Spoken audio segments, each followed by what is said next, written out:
আজকে তোমাদের টপিকস হচ্ছে ত্রিমাত্রিক নির্দেশ তন্ত্রে স্থানাঙ্কের সাহায্যে ভেক্টরের প্রকাশ। এটাই হচ্ছে ভাইটাল টপিক ভেক্টরের। এর সাহায্যে দুটো ভেক্টরের গুণফল, ডট প্রোডাক্ট, ক্রস প্রোডাক্ট বা যে কোনো ভেক্টরকে তাদের স্থানাঙ্ক জানা থাকলে স্থানাঙ্কের সাহায্যে ভেক্টরকে খুব সহজে প্রকাশ করা হয় এবং সহজে অনেক ক্যালকুলেশন করা যায়। সুতরাং এটা খুব ভাইটাল টপিকস, এটা একটু ভালো করে জানতে হবে এবং মন দিয়ে শুনবে। তো এই টপিকসে আসার আগে আমি প্রথম দিন তোমাদের আলোচনা করেছিলাম একক ভেক্টর সম্পর্কে। তো আশা করি মনে আছে। তো আমরা এখানে এক্স অক্ষ, ওয়াই অক্ষ, জেড অক্ষ তিনটে অক্ষ নিয়েছি, তাই এটাকে বলা হয় ত্রিমাত্রিক নির্দেশ তন্ত্র। এক্স অক্ষ, ওয়াই অক্ষ মিলে একটা হচ্ছে অনুভূমিক তল, ভূমি, ঘরের মেঝে। এক্স অক্ষ, ওয়াই অক্ষ হলো ঘরের মেঝে, আর জেড অক্ষটা হচ্ছে ঘরের উচ্চতা। এবারে এক্স অক্ষ বারবার না বলে আমরা এক্স অক্ষ বরাবর একটা একক ভেক্টর নিয়েছি আই ক্যাপ। আই ক্যাপটা সব সময় হলো এটা হচ্ছে এক্স অক্ষ বরাবর একক ভেক্টর। মানে আই ক্যাপ মানে বুঝে নেবো অভিমুখটা এক্স অক্ষ, মাইনাস আই ক্যাপ তার মানে নেগেটিভ এক্স অক্ষ, মানে এই দিক দিয়ে হবে।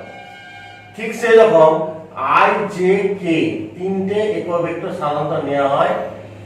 জে ক্যাপ মানে হচ্ছে ওয়াই অক্ষ বরাবর একক ভেক্টর, আর কে ক্যাপ মানে জেড অক্ষ বরাবর একক ভেক্টর। একক ভেক্টর মানে তোমরা জানো এদের সব পরমান কত হবে? 1। Mod of I cap, mod মানে পরমান, আই ক্যাপ মানে একক ভেক্টরের পরমান 1, জে ক্যাপেরও পরমান 1, কে ক্যাপেরও পরমান 1। তাহলে একক ভেক্টরের মানটা মানে কোন একটা রাশির সঙ্গে একক ভেক্টর গুণ করা মানে শুধু দিকই বোঝাবে, তার মানের কোনো পরিবর্তন হবে না, কারণ এর মান হচ্ছে 1। কোন 5 নিউটন বলের সঙ্গে যদি আই ক্যাপ যদি গুণ করি, আই ক্যাপের পরমান 1, তো 5 নিউটন 1 মানে 5 নিউটন, তার মানের পরিবর্তন হবে না, শুধু আই ক্যাপ গুণ করে দেওয়া মানে বোঝা যাবে সেটা এক্স অক্ষ বরাবর বলটা প্রযুক্ত হচ্ছে। তো এই রকম আমরা আই জে কে ক্যাপ মুখস্থ রাখবে।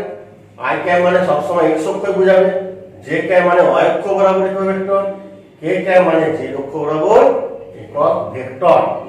ঠিক আছে, এবারে চলে এসো এই ত্রিমাত্রিক নির্দেশ তন্ত্র। সেই নির্দেশ তন্ত্রে ইন স্পেস মানে বায়ুর মধ্যে পি বিন্দুতে একটা আমি ধরো কণা রেখেছি, একটা বস্তু আছে, তার স্থানাঙ্ক হচ্ছে এক্স ওয়াই জেড, মানে অবস্থান হচ্ছে x y z. X y z মানেটা কি? মানে যে উপর থেকে বায়ুর মধ্যে আছে পি বিন্দুতে, সেখান থেকে ভূমি মেঝে, এক্স ওয়াই হচ্ছে তল, এক্স ওয়াই তলের উপর একটা লম্ব টানলাম, সেই লম্বটা ধরো তলকে বি বিন্দুতে ছেদ করেছে। এটা ত্রিমাত্রিক ছবি, তোমাকে মনে মনে বুঝতে হবে যে তলের উপর বি বিন্দুতে আমি একটা লম্ব টানলাম পি থেকে। এবার বি বিন্দু থেকে আবার এক্স অক্ষের উপর আবার লম্ব টানতে হবে, এরকম 90 ডিগ্রি অ্যাঙ্গেল। ঠিক আছে, লম্ব টানলাম, এটা এই বিন্দুতে ছেদ করলো। তার মানে এবারে দেখো তাহলে পি বিন্দুতে পৌঁছাতে গেলে আমাকে কি করতে হবে? মূল বিন্দু থেকে যদি আমি যাত্রা শুরু করি, মূল বিন্দু থেকে, তাহলে আমাকে এক্স অক্ষ বরাবর স্থানাঙ্ক এক্স মানে এক্স একক যেতে হবে। এক্স একক বিন্দু পর্যন্ত গেলাম, তারপর ওয়াই অক্ষ বরাবর স্থানাঙ্ক কত ওয়াই, তারপর ওয়াই অক্ষ বরাবর ওয়াই একক গেলাম, তাহলে এটা ওয়াই অক্ষের সঙ্গে সমান, তারপর এটা ওয়াই অক্ষ হয়ে যাচ্ছে। তারপর ভূমি থেকে উচ্চতা মানে উপরের দিকে উঠবো, তার স্থানাঙ্ক জেড মানে জেড অক্ষ বরাবর জেড একক গেলাম, তবে এই বিন্দুতে পৌঁছাবো। ঠিক আছে, তার মানে ওই এর মানটা হচ্ছে কত? এক্স একক। তাহলে অতএব ওইটাকে যদি আমি একটা ভেক্টর হিসাবে ধরি, তাহলে মান এক্স আর ওই দিকে একক ভেক্টর কত? I cap. তাহলে দেখো ওই একটা ভেক্টর হয়ে গেল, তো ওই ভেক্টর মানে এক্স আই ক্যাপ লিখে দিলাম, তার মান হচ্ছে এক্স একক। ঠিক সেরকম এ বিটা হচ্ছে মান হচ্ছে ওয়াই একক। তাহলে এ বিটাকে একটা ভেক্টর হিসাবে ধরলে এটা কি হবে? ওয়াই জে ক্যাপ হয়ে যাবে। আবার ভূমি থেকে উপর দিয়ে উঠছি বিপি, তাহলে বিপিটারও মান হচ্ছে কত z একক। অতএব বিপিটাকে যদি একটা ভেক্টর হিসেবে ধরি তার মান z আর ওইদিকে কোন vector k cap, z k cap হয়ে গেল। তাহলে z k ক্যাপ একটা y j ক্যাপ, তাহলে তিনটে ভেক্টর। তাহলে তোমরা বলো তো দেখি ও এ একটা যে ভেক্টর, এতে শেষ হলো, তারপর এ থেকে বি তে গেল ab ভেক্টর, তারপর বি থেকে পি তে গেল পিপি ভেক্টর। এই তিনটে ভেক্টর যোগ করলে কোন ভেক্টর পাবো? পড়ানো হয়েছে এই ও থেকে স্টার্ট হয়েছে ও এ, তারপর এ থেকে বি, বি থেকে পি, পি তে গিয়ে শেষ হলো। তাহলে এদের তিনটে ভেক্টর যোগ করা হবে প্রথম বিন্দু থেকে শেষ বিন্দুর দিকে অঙ্কিত সরলরেখার দৈর্ঘ্যটা হচ্ছে এটা তিনটে ভেক্টরের যোগফল। তাহলে এটা হবে ওপি ভেক্টর।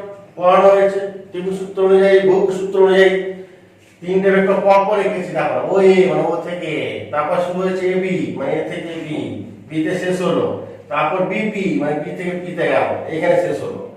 প্রথম বিন্দু ও, শেষ বিন্দু পি, প্রথম বিন্দু শেষ বিন্দু যোগ করে দাও, তাহলে ওপি হলো। তাহলে ও থেকে পি এর দিকে এটা হচ্ছে তিনটে ভেক্টরের যোগফল। এটাকে আমরা আর ভেক্টর দিয়ে প্রকাশ করছি, ছোট হাতে আর। ওপি ভেক্টর মানে আর ভেক্টর। অতএব ওপি ভেক্টর মানে আর ভেক্টর মানে ওই ভেক্টরের মান আমরা বসিয়ে দাও। ওই ভেক্টরের মান, ওই ভেক্টর হচ্ছে xi ক্যাপ, এবি ভেক্টর মানে yj ক্যাপ, আর বিপি ভেক্টর মানে zk ক্যাপ। দেখো একটা ভেক্টর আকারে লেখা গেল। তার মানে কোন বিন্দু স্থানাঙ্ক x y z দেওয়া থাকা মানে সেই জায়গায় পৌঁছাতে গেলে আমাকে এখান থেকে আমরা বলে দিতে পারবো i ক্যাপ মানে x অক্ষ বরাবর x একক গেছে, তারপর j ক্যাপ মানে y অক্ষ বরাবর y একক গেছে, k ক্যাপ মানে z অক্ষ বরাবর z একক গেছে। আমি একটা উদাহরণ হিসাবে কি বলছি, ধরো r ভেক্টর সমান 2i cap 3j cap 5k cap, মানে কোন বিন্দু স্থানাঙ্ক 2, 3, 5 এই p এর জায়গায় x y z এর জায়গায় 2, 3, 5 নিয়েছে। তাহলে ওই পি বিন্দুতে পৌঁছাতে গেলে মূল বিন্দু থেকে যদি যাত্রা শুরু করি কি বলবো? i ক্যাপ মানে x অক্ষ বরাবর আমরা 2 একক গেছি, 2 ঘর। যদি মিটার একক হয় তাহলে 2 মিটার। তারপরে x অক্ষ বরাবর 2 মিটার যাওয়ার পর j ক্যাপ মানে y অক্ষ বরাবর 3 মিটার গেছি, এখানে লম্বি। তারপর k ক্যাপ মানে z অক্ষ বরাবর 5 ঘর গেছি, 5 মিটার, এই উপরে 5 মিটার। ঠিক আছে, তাহলে এখানে গিয়ে শেষ হলাম। তাহলে ভেক্টরটা কত হলো? 2i cap 3j 5k। অতএব এই তিনটে যোগ করে যাওয়া হবে, ওপি ভেক্টর যোগ করে দিলেও তাই হবে। তাহলে আর ভেক্টর মানে বলতে পারি এটা। তাহলে আমরা এখান থেকে একটা জিনিস জানলাম, এটা মুছে দিচ্ছি এবারে। যে মেইন জিস্ট যেটা জানলাম সেটা হচ্ছে পি বিন্দু স্থানাঙ্ক জানা থাকলে সেটাকে একটা আর ভেক্টর দিয়ে প্রকাশ করা হয়, মানে ওপি ভেক্টর মানে সেটাকে xi cap yj cap zk cap এইভাবে লেখা হয়। এই আর ভেক্টরটাকে বলা হয় পজিশন ভেক্টর বা স্থান ভেক্টর বলা হয়। ঠিক আছে, আর ভেক্টর মানটাকে এবার আমরা স্থানাঙ্কের সাহায্যে প্রকাশ করতে পারি। এবারে যেহেতু ভেক্টর আছে তার মানও থাকবে, দিকও থাকবে, তাই আমাকে আর ভেক্টরের মানটা বের করতে হবে। মানে মান নির্ণয় করব, এটা ভেক্টর আকারে হলো। এই ভেক্টরের মান বের করব আবার দিক বের করব। তাহলে মানটা কত হবে বলো তো? আর ভেক্টরের মান বের করতে গেলে আমাকে স্টেপ বাই স্টেপ আসতে হবে। দেখো ও আর বি যদি যোগ করে দিই, দেখো এটা সমকোণী ত্রিভুজ, এটা 90 ডিগ্রি, এটা অতিভুজ। ও এ বি এই ত্রিভুজের ক্ষেত্রে এটা 90 ডিগ্রি হলে এটা হচ্ছে ওবিটা অতিভুজ। অতিভুজ সমান √, লম্ব স্কয়ার প্লাস ভূমি স্কয়ার। এর মান হচ্ছে x আর এর মান হচ্ছে y।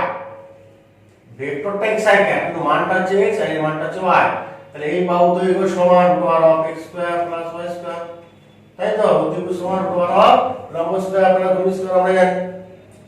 আবার দেখো ও বি পি এই ত্রিভুজের দেখো এটা হচ্ছে ভূমি থেকে এটা উচ্চতা বোঝাচ্ছে, এটা 90 ডিগ্রি, এটা ভূমি মেঝেতে উচ্চতা। ঠিক আছে, এটা 90 ডিগ্রি আছে, তাহলে এটা হচ্ছে অতিভুজ হয়ে গেল। তাহলে ওপি টা হচ্ছে অতিভুজ সমান √, হ্যাঁ, ভূমি হচ্ছে ওপি স্কয়ার প্লাস লম্ব হচ্ছে বিপি স্কয়ার। ওপি সমান √, ভূমি স্কয়ার প্লাস লম্ব স্কয়ার, সমকোণী ত্রিভুজে। এবং ওপি স্কয়ার, ওপির মান হচ্ছে √x square plus y square. তাহলে ওপি স্কয়ার করলে রুটটা উঠে গিয়ে x square plus y square হবে। টোটাল রুটটা আছে আর বিপি স্কয়ার বিপি এর মান হচ্ছে z স্কয়ার করলে z স্কয়ার দেখো তাহলে ওপি ভেক্টরের মানটা হচ্ছে √x² + y² + z স্কয়ার তার মানে স্থানাঙ্ক যেগুলো দেওয়া থাকবে তার হোল স্কয়ারের সমষ্টির বর্গমূলের সঙ্গে সমান কোন একটা ভেক্টরের স্থানাঙ্ক i j ক্যাপ k ক্যাপের যে সহগগুলো থাকবে তাদের হোল স্কয়ারের যোগ করব তার বর্গমূল করে দেব তাহলে মান হয়ে যাবে এটাও মনে রাখতে হবে একটা কোন বিন্দু স্থানাঙ্ক x y z হলে ভেক্টরটা হচ্ছে এটা এভাবে লিখব তার মানটা হচ্ছে √x² + y² + z স্কয়ার এটাও মুখস্থ রাখতে হবে এবারে চলে আসো দিকটা কিভাবে নির্ণয় করব দিকটা নির্ণয় করার জন্য দুটো প্রসেস আছে দুটো পদ্ধতিতে আমরা দিক নির্ণয় করব এক নম্বর পদ্ধতি হচ্ছে একক ভেক্টর দ্বারা অর্থাৎ আর ভেক্টরটা যে দিকে আছে কোন দিকে ওপি বরাবর তো একক ভেক্টর আমরা জানি না তাহলে আর ভেক্টরটা ওপি দিকে একক ভেক্টর যদি আমি n ক্যাপ ধরে নিই কারণ i ক্যাপ মানে x অক্ষ বরাবর একক ভেক্টর j ক্যাপ মানে y অক্ষ k ক্যাপ মানে z অক্ষ তাহলে n ক্যাপ মানে বলবো ওপি বরাবর তাহলে n ক্যাপ মানে ওপি বরাবর একক ভেক্টর আমরা বলেছি এর আগের টপিকে একক ভেক্টর কিভাবে নির্ণয় করা হয় না একক ভেক্টর কোন দিকে একক ভেক্টর মানে সেই দিকে একটা ভেক্টর রাশি কে আছে আর ভেক্টর সেই দিকে ভেক্টর রাশিকে তার পরম মান দিয়ে ভাগ করলে ওই দিকে আমরা একক ভেক্টর পাই তাহলে কোন দিকে একক ভেক্টর মানে সেই দিকে একটা ভেক্টর রাশি ডিভাইডেড বাই ওই ভেক্টর রাশির পরম মান কেন বলতো এটা ভেক্টর রাশি মানে এটা মান আর দিক মানে মান আর একক ভেক্টর আছে তাকে আবার তার মান দিয়ে ভাগ করে দিলেই কি হবে কেটে গিয়ে শুধু একক ভেক্টরটা পড়ে থাকবে সেটাই লিখেছি ঠিক আছে তাহলে আর ভেক্টর মানে এই যে পেয়েছি আর ভেক্টর মানে xi cap + yj cap + zk cap তার পরম মান মানে আর মানে এটা √x² + y² + z স্কয়ার এখান থেকে পেয়ে যাব এইভাবে একক ভেক্টর দ্বারা তার দিক নির্ণয় করা যায় আরেকটা আছে দিক সূচক কোসাইন দ্বারা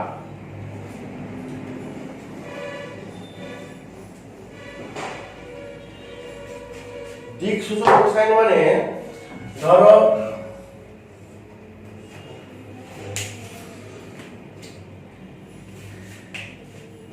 এই হচ্ছে ওপি ভেক্টর আর ভেক্টর এটা x অক্ষ এটা y অক্ষ এটা z অক্ষ আর দুই নম্বর প্রসেস হচ্ছে দিক সূচক কোসাইন দ্বারা সেটা কি রকম সেটা একটু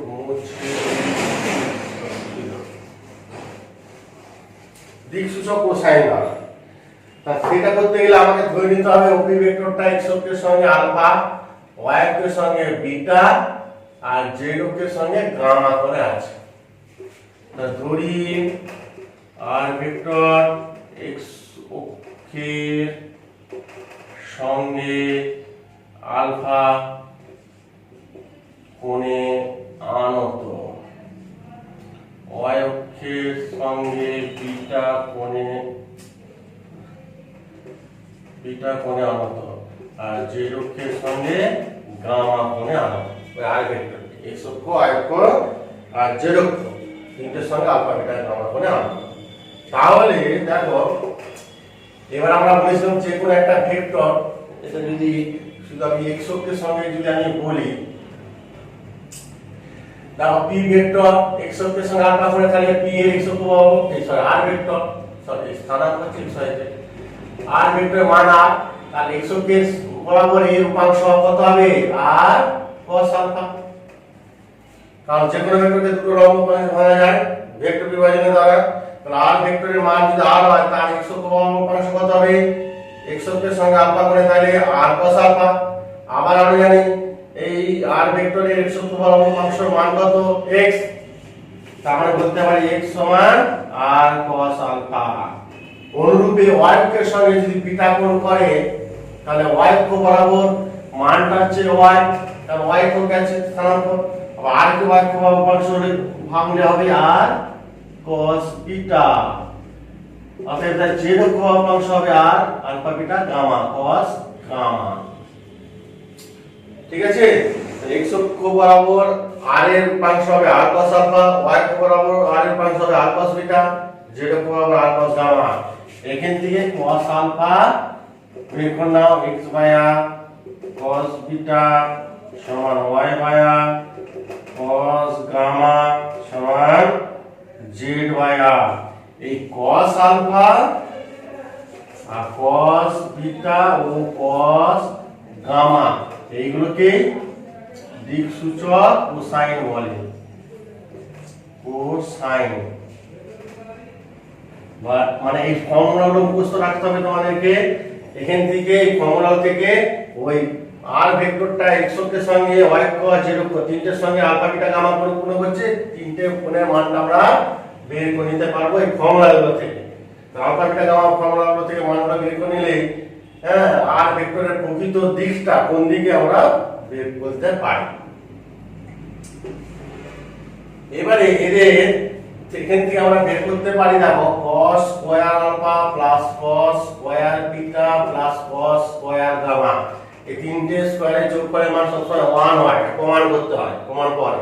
তাহলে এখানে আমরা বের করব cos আলফা সমান কত x বাই r, স্কয়ার করতে দিলে কি হবে x square by r square, cos beta হচ্ছে y by r whole square করলে y square by r square, cos gamma হচ্ছে z by r whole square করলে z square by r square, যোগ করে দাও r স্কয়ার, উপরে হলো x square plus y square plus z square. আমরা জানি r সমান √r square plus y square plus z square, তাহলে x square plus y square plus z square মানে r স্কয়ার, নিচে r স্কয়ার কেটে গেল 1 সমান 1। দুটো ভেক্টর r ভেক্টরে আর যদি r ভেক্টর যদি xi cap plus yj cap plus zk cap হয়, তাহলে r ভেক্টরের মান r সমান কত √r of x square plus y square plus z square. এটা আগে দেখালাম। তাহলে r স্কয়ার যদি করি তাহলে রুটটা উঠে যাবে, তাহলে x square plus y square r square বসে দিয়েছি। ঠিক আছে, এই হচ্ছে দিকসূচক কোসাইন। আবার এখান থেকে আরেকটা প্রমাণ করে sin square alpha plus sin square beta plus sin square gamma এই তিনটে স্কয়ারের যোগফল বের করব। তাহলে এটা শুধু cos এর আকার টার্ম ভেঙে দাও, sin স্কয়ার আলফা মানে কত 1 minus cos square alpha plus sin square beta মানে 1 minus sin square beta plus sin square gamma মানে sin স্কয়ার বিটা মানে 1 minus cos square beta, sin square gamma মানে 1 মাইনাস cos স্কয়ার গামা। তাহলে 1 2 3 3 minus, এখানে তিনটা দিয়ে minus common নিলে cos square alpha plus cos square beta plus cos square gamma. আর cos square alpha plus cos square beta plus cos square gamma সমান কি প্রমাণ করেছি 1, এটা 1 হয়ে গেল, 3 মাইনাস 1 করলে কত হয় 2। তাহলে এই তিনটে স্কয়ারের যোগফল 2 হবে আর cos এর স্কয়ারের যোগফল হলো 1 হবে। ঠিক আছে, এইগুলো তোমাদের ফর্মুলাগুলো মনে রাখতে হবে। তাহলে এই গেল তোমাদের ত্রিমাত্রিক নির্দেশতন্ত্রের স্থানাঙ্কের সাহায্যে ভেক্টরকে কিভাবে প্রকাশ করব, ভেক্টরটার মান, দিক, ডিরেকশনাল কোসাইন বা দিকসূচক কোসাইনগুলো কি, এইসব নিয়ে ডিটেইলসে আলোচনা করলাম। এগুলো সম্পর্কে অনেক অঙ্ক তোমাদের উদাহরণে আছে, বইয়ে অনুশীলনীতেও আছে, এগুলো বাড়িতে প্র্যাকটিস করবে, অসুবিধা হলে আমাকে জানাবে।